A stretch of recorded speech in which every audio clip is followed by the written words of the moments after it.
ప్రకాశం జిల్లా అద్దెంకి పట్టణంలో నిర్మాణంలో ఉన్న టిట్కో గృహాలను విద్యుత్ శాఖ మంత్రి గొట్టిపాటి రవికుమార్ పరిశీలించారు. సంబంధిత అధికారులతో కలిసి నిర్మాణాలను పరిశీలించిన మంత్రి లబ్ధిదారులకు నాణ్యతతో కూడిన గృహాలను త్వరగా పూర్తి చేసి అందించాలని అధికారులను ఆదేశించారు. గత ప్రభుత్వం నిరంకుశ పాలనను టిట్కో గృహాలను చూస్తే ఇట్టే అర్థమవుతుందన్నారు. 2019 నాటికి తెలుగుదేశం ప్రభుత్వంలో 80% పనులు పూర్తి చేయగా ఆ తరువాత అధికారంలోకి వచ్చిన వైకాపా ప్రభుత్వం మిగతా 20% పనులు పూర్తి చేయలేకపోయారని విమర్శించారు. వాటిని నిరుపయోగంగా వదిలేయడం వల్ల మరొక 15% పనులు మళ్లీ మొదలు పెట్టాల్సి వస్తుందన్నారు. త్వరలో మిగతా పనులన్నీ పూర్తి చేసి లబ్ధిదారులకు టిట్కో గృహాలను అందజేస్తామని మంత్రి రవికుమార్ ధీమా వ్యక్తం చేశారు. ఈ కార్యక్రమంలో సంబంధిత శాఖల అధికారులు, కూటమి నాయకులు పాల్గొన్నారు.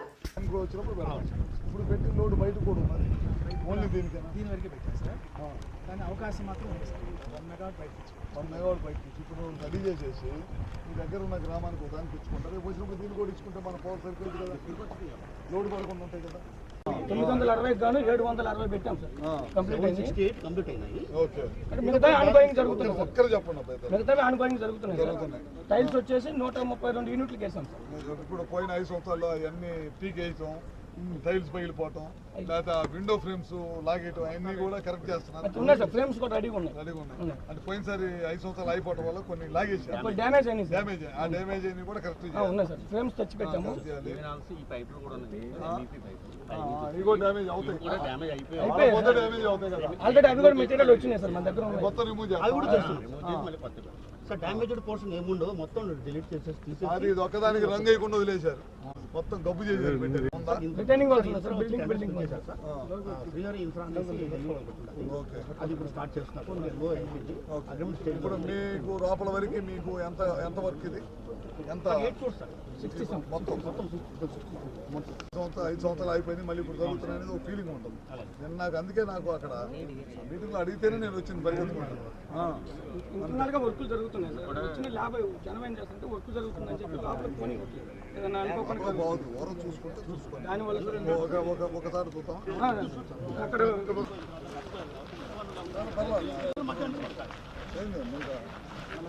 పని చేసుకోవటం మళ్ళీ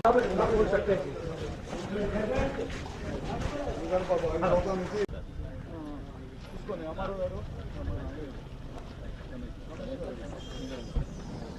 అది ఎక్కువ మంది కూడా చూసుకోండి.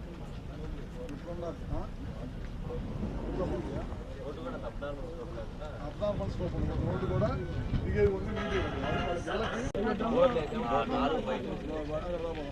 పెడతారు. ఏ గారు చెప్పారు, అందరం కట్టుకుంటాం సార్. మొత్తం పిల్లర్స్ వేసుకుంటాం, మొత్తం వేసుకొని పునాది వేసుకొని పెట్టుకోండి.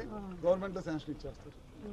గులకమ్మ వాటర్ గులకమ్మ వాటర్ అంటే ఎక్కడి నుంచి రావాలి? స్తంభాలు వేసాం, కాకపోతే మిమ్మల్ని తీసుకెళ్ళి అక్కడ వేసేవాళ్ళు. అక్కడ మీరు వద్దంటే కదా ఇక్కడ మంచి స్థలం తీసుకోండి. మీ పనులు కూడా శుభ్రంగా వెళ్ళొచ్చానే కదా. ఇదంతా కొద్దిగా లెవెల్ చేయాలి కట్టుకుందిగా. అంత గజ్జిగా ఉన్నది. చదివేయాలమ్మా చూడటానికి. అట్లా ఉంటే మాకు ఇచ్చిందల్లా ఉండదు. మంచి బట్టి ఉపయోగం, మంచి మీరు కూడా పైన ఎత్తు తోలుకోవాకండి. పైన వాళ్ళు ఆ లెవెలే ఉంచుకోండి, కింద కొద్ది లెవెల్ పెంచుకుంటే కరెక్ట్గా ఇదైంది. అప్పుడు రోడ్లు కానీ నీట్గా ఉంటాయి. మీరు పైన పైకి కిందకుంటే తలగా నింపుకోండి. ఎన్ని రోడ్లు బండి ఇట్లా? ఈ రోడ్డు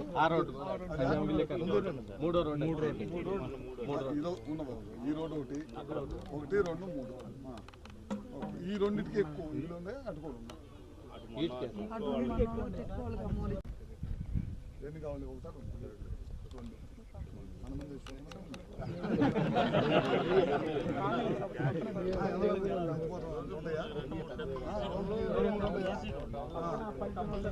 అవి వేరే వాళ్ళని అడిగాను. 1 లక్షలు అవుతాయి. ఇదిగో సీను పోయినసారి ఒక ఎస్టిమేషన్ అడిగా కదా, చచ్చిపోతే క్రిమినేషన్ తీసుకెళ్ళి వెహికల్స్ కావాలి. Municipality maintain చేసుకుంటారుగా.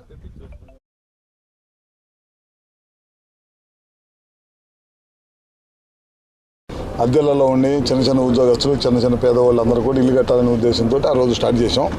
ఆ రోజు 75% నుంచి 80% పని పూర్తయిపోయింది. పూర్తయిందని తర్వాత వైఎస్ఆర్ ప్రభుత్వం అధికారంలోకి వచ్చిన తర్వాత ఈ కార్యక్రమాలన్నీ కూడా ఆపేయటం జరిగింది. పేద ప్రజలందరూ కూడా చాలా ఇబ్బంది పడ్డారు. మళ్ళీ ప్రభుత్వం అధికారంలోకి వచ్చిన తర్వాత వాళ్ళు మళ్ళీ స్టార్ట్ చేయించాం. చాలా పెద్ద ఎత్తున నిధులు ఇచ్చారు. ఇన్ఫ్రాకి దాదాపు 10 కోట్ల దాకా ఇచ్చారు, 8 కోట్ల దాకా ఇచ్చారు. ఎక్కడైతే పనులు అయిపోయినాయో వాటిని అన్నింటిని కూడా మళ్ళీ పని స్టార్ట్ చేయటమే కాకుండా పాత 5 సంవత్సరాలు ఖాళీగా ఉండటం వల్ల కొన్ని చాట్లు దెబ్బతినిపోయినాయి, పైప్ లైన్ దెబ్బతినిపోయినాయి, అట్లనే టైల్స్ పగిలిపోయినాయి కొన్ని చోట్ల. ఇట్లాంటివన్నీ కూడా మళ్ళీ రిపేర్ చేయించేసి మొత్తం కంప్లీట్గా మళ్ళీ కొత్త దానిలాగా ఇవ్వాలి. మామూలుగా గవర్నమెంట్ టార్గెట్ జూన్కి రెడీ అవ్వాలని చెప్తున్నారు. కానీ ఇక్కడ చూసిన పరిస్థితి చూస్తే నాకు జూన్కి అయ్యేటట్లేదు, ఇంకో 2-3 నెలలు ఎక్కువే పట్టేటట్టు ఉంది. కానీ నేనేం చెప్తున్నా అంటే మన అధికారులకి ఒకసారి ఇంట్లోకి జాయిన్ అయితే మళ్ళీ ఇబ్బంది పడకుండా ఉండేటట్టు రెడీ చేసి, 1 నెల లేట్ అయినా సరే రెడీ చేసి ఇవ్వమని చెప్తున్నాను. ఎట్టి పరిస్థితుల్లో తొందరగా కంప్లీట్ చేసి ఈ చుట్టుపక్కల ఉన్న ప్రజలకు అందించాలని కోరుకుంటా ఉన్నాను. ఎందుకంటే మనం వచ్చినప్పుడల్లా అద్దంకి మా టిట్కో ఇల్లు ఎప్పుడు వస్తాయి అని అడుగుతున్నారు. నేను ఏమైనా బ్యాంక్ లోన్ ఇచ్చాం, ఆ బ్యాంక్ వాళ్ళు ఏమైనా ఆగట్లా, వాళ్ళని కట్టమంటా ఉన్నారు. అందుకని మనం తొందరగా కంప్లీట్ చేసి మొత్తం ప్రజలకు ఇవ్వాలని కోరుకుంటాం. ఆ రోజు ఎవరైతే అడిగారో వాళ్ళందరికీ పెట్టాము, వాళ్ళందరూ కూడా కట్టుకుంటా ఉన్నారు. ఇంకేదన్నా కొత్తగా వచ్చినప్పుడు ప్రభుత్వం తీసుకున్నప్పుడు చేస్తాం. ముందు ఉన్నాయి 960 మందికి ఇల్లు కట్టి చెవటం, తర్వాత ఏం చేయాలో చూద్దాం. ఇప్పుడు పవర్ ఉంది చూశారు, ఇక్కడ ఒక 33/11 kV సబ్స్టేషనే కట్టేసాం. ఇక్కడ వీళ్ళకి ఇబ్బంది జరగకూడదు, రేపు కరెంటు పోకూడదు దూరం నుంచి అని చెప్పి కట్టాం. దాదాపు ఈ బ్లాక్లో ఉన్న వాళ్ళందరికీ దాదాపు 4 కోట్లు ఎందుకు కట్టాం. రోడ్లు వేయటం కానీ, డ్రైన్లు కట్టడం కానీ, చుట్టుపక్కల ఏమైనా కొండ ప్రాంతం కాబట్టి దాన్ని అంతా సరి చేసి జాగ్రత్త చేయటం కానీ అన్నీ చేస్తాం.